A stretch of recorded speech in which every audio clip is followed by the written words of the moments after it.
Esiet sveicināti raidījumu kopā skatītāji. Vai neredzīgs cilvēks pats var uzvārīt kafiju un spēlēt tenisu? Kas viņam var palīdzēt pārvietoties telpā vai iepirkties veikalā? Tie ir jautājumi, uz kuriem atbildes mēs meklējām Baltās pieķa dienai veltītajā pasākumā. Bet kādus sociālās rehabilitācijas pakalpojumus var saņemt Rīgā dzīvojoši cilvēki ar invaliditāti, par to raidījuma otrā daļā.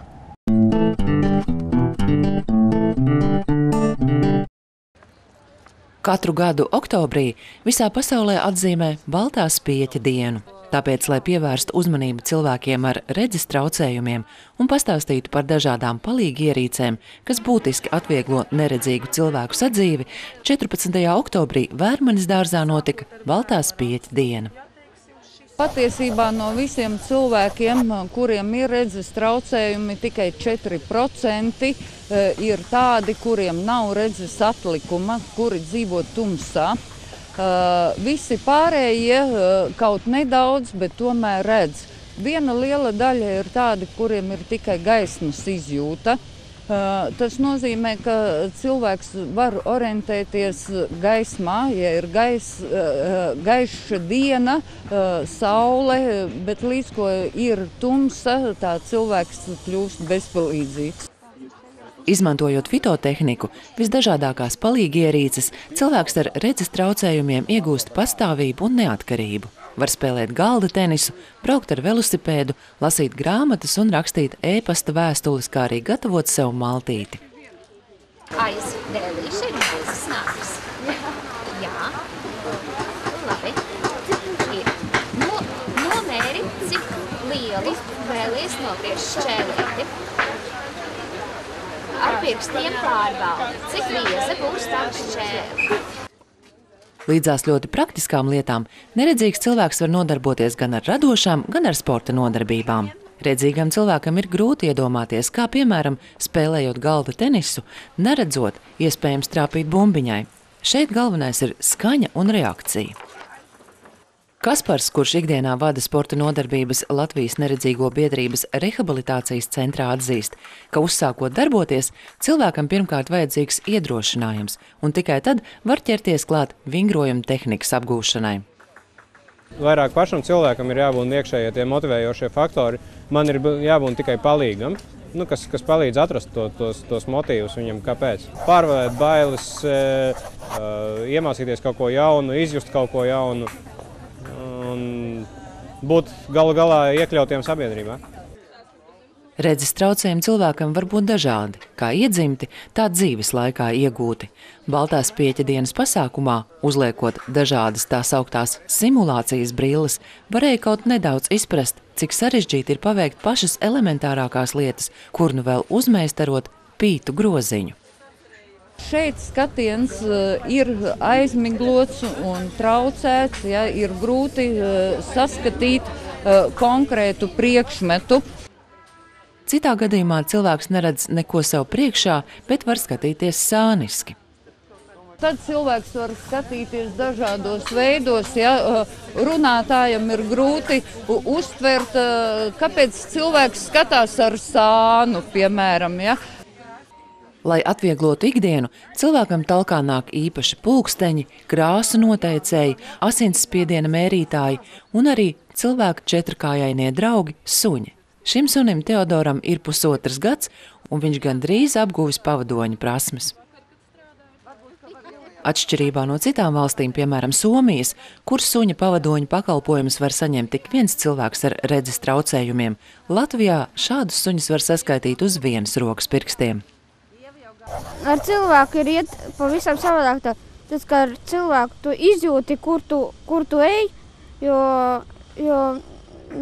cilvēks, ar katru cilvēku ir atšķirības.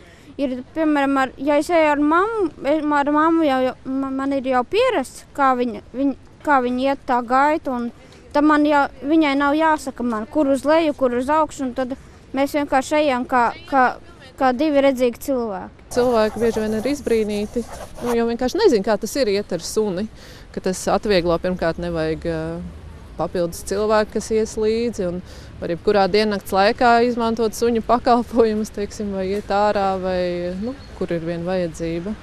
Un suns ļoti labi iegaumē konkrētus maršrutus un pietiek ar vienu reizi, ka viņš aiziet uz konkrētu vietu un pasakot viņam atpakaļ, viņš tev atvedīs pa to pašu maršrutu atpakaļ. Teiksim, nav tur jādomā daudz. Redzot uz ielas cilvēku kopā ar suni pavadoni, noteikti nevajadzētu mesties suni glaudīt, jo tas novērš uzmanību no viņa galvenā pienākuma. Drīzāk vajadzētu pabrīdināt cilvēku, piemēram, par sarkano gaismu luksaforā. Patiesībā mūsu sabiedrība vēl īsti nav gatava pieņemt to, ka ir šādi cilvēki, jo nezin, kā rīkoties tādā situācijā, kad satiek cilvēku, kurš iet ar balto spieķi, nezin, kā uzrunāt, kā palīdzēt un drusku tā kā baidās. Mums ir bijuši gadījumi, ka atnāk, nepajautājot, pārved cilvēku pāri ielai un cilvēks zaudē savu orientāciju. Viņš vairs nesaprot, kur viņš atrodas. Un tādā veidā tā vairs nav palīdzība, tā ir kaitēšana. Pats pirmais ir pajautāt, jebkurš var atbildēt, vai viņam vajag palīdzību. Pavisam praktiski, ja cilvēks atbild, ka palīdzība nepieciešama, piemēram, lai nokļūtu sabiedriskā transporta pieturā, nesāciet stāstīt, ka tā ir tur pāri ielai vai aiz stūra. Labāk palīdziet tur nokļūt.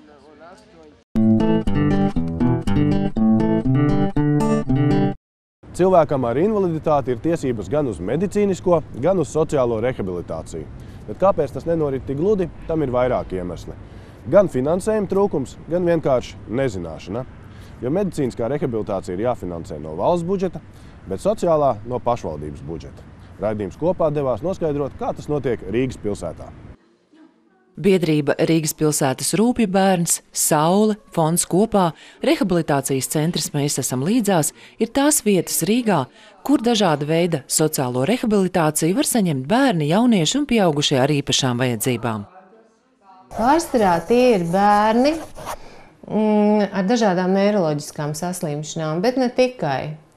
Arī bērni ar iedzimtām slimībām, bērni ar attīstības aizturi vai attīstības anomālijām. Īsāk sakot, bērni, kuri netiek uzņemti parastā bērnu dārzā. Dažādu funkcionālu traucējumu dēļ.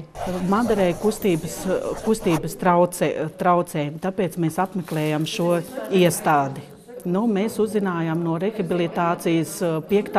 poliklinikā, ka šeit mēs esam līdzās ļoti labi. Fizioterapija, ergoterapija, logopēdija, viss skoliņi iespējams. Mēs jau ejam 2,5 gadus šeit, sākot no 2,5 gadiem apmeklējam. Rezultāts ir pa šiem gadiem ļoti izmainījies, kā bija sākumā Madara un kā šobrīd. Tie vecāki, kur nāk pie mums, grib ļoti daudz darīt savu bērnu labā. Un es ceru, ka mēs viņiem varam dot labu padomu, ko darīt, kad ir īstais brīdis mācīt šo vai to, jo ir bērnu normāli attīstības periodi, un ar tiem arī ir jārēķinās. Un attiecīgi šos bērnus, kā jūs teicat, mēs cenšamies rūpīgi novērtēt, lai atrastu jomu, kuru būtu vairāk jāattīsta. Šodienas tehnoloģiju iespējas palīdz attīstīties garīgi un saziņā izmantot alternatīvo komunikāciju, kas nereti bērnam ir vienīgais veids, kā viņš var paust savas domas un noskaņojumu. Tas ir liels solis uz to, ka bērns saprot, kas tad ir šī atgriezniskā saite, kā viņam rīkoties. Un mēs esam izveidojuši alternatīvās sazināšanās albumus bērniem, un bērni absolūti atplauks. Viņiem vislielāko prieku skrien pie mammas un rāda, tagad es tev varēšu pateikt. Rehabilitācijas centrs Mēs esam līdzās ar Rīgas pašvaldību sadarbojas jau kopš 2002. gada. Šajā laikā centrā izdevies attīstīt dažādas bērnu intelektuālās un fiziskās attīstības programmas. Sociālās rehabilitācijas pakalpojumus var saņemt arī citos dienas centros. Tādēļ ir ļoti svarīgi, lai bērnu vecāki saņemtu informāciju, kas viņa bērnam ir pats atbilstošākais. galvenais informācijas avots šiem bērniem ir sociālais darbinieks. Jo sociālais darbinieks zina savu rajonu bērnus, viņu vajadzības, un arī, protams, viņš ir lietas kursā par to, kāds pakalpojums Rīgas pilsētā ir pieejams. Rīgas pašvaldības kompetencē nav dublēt varbūt valsts kompetenci esošo veselības rehabilitāciju, bet nodrošināt sociālo rehabilitāciju. Protams, ka sociālā rehabilitācija ļoti bieži ir tāds robežu situācijas starp veselības un sociālo rehabilitāciju. Un atbalstot tieši varbūt rehabilitācijas centru darbību, mēs papildus nodrošinām gan logopēdu, gan sociālo darbinieku, gan ergoterapeitu, gan daudzus citus speciālistus, kur varbūt arī kādreiz robežojās ar šo veselības, bet viņi nedublē. Tieši šī dalītā rehabilitācijas pakalpojuma sniegšana un dažādie atbildības līmeņi reizēm cilvēkiem rada nesapratni, kāpēc ir situācijas, kad tiek saņemts atteikums. Ja viņi vēršās ar tiem lūgumiem, kur ir valsts kompetencē, protams, ka mums nāks atteikt, jo tas ir jānodrošina valstī. Protams, mēs mēģinām iedziļināties arī individuāli katra konkrēta cilvēka vajadzībās. Un ir situācijas, kad saņemot no valsts arī atteikumu, mēs tomēr, īpaši, ja ir kāda krīzes situācija, individuālā rehabilitācijas plāna ietvaros arī palīdzam. Lai resursi taptu izmantoti mērķtiecīgi, racionāli un par labu cilvēkam, nākotnē medicīniskajai un sociālajai rehabilitācijai atvēlētie līdzekļi tiks apvienoti. Tad tos varēs izmantot, īstenojot katram cilvēkam vajadzīgo un rehabilitācijas plānā iekļauto. Jau būtiski novembrī, decembrī pirmās 15 ģimenes tiks aicināts izstrādāt individuālos rehabilitācijas plānus jau jaunā likuma izpratnē. Un šajos plānos jau tiks fiksēts, kādi rehabilitācijas pasākumi pēc speciālistu domām konkrētajam bērnam un viņa ģimenei, jo arī ģimenei ir nepieciešama pakalpojumi, ne tikai pašam bērnam invalīdam. Viņiem ir nepieciešami.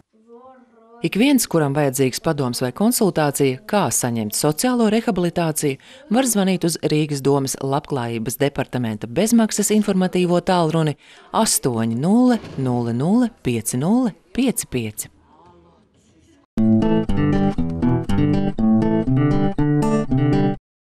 Sociālā rehabilitācija nav tikai tas, ko mēs redzējām sižetā, bet gan virkne pabalstu, ko Rīgas pašvaldība līdzās valstī noteiktajām piešķir cilvēkiem ar invaliditāti. Tāpēc mans ieteikums – dodieties uz tuvāko sociālo dienestu un pārliecinieties, varbūt ir kāda palīdzība, ko jūs vēl neesat saņēmuši. Tā, un tiekamies jau nākamreiz.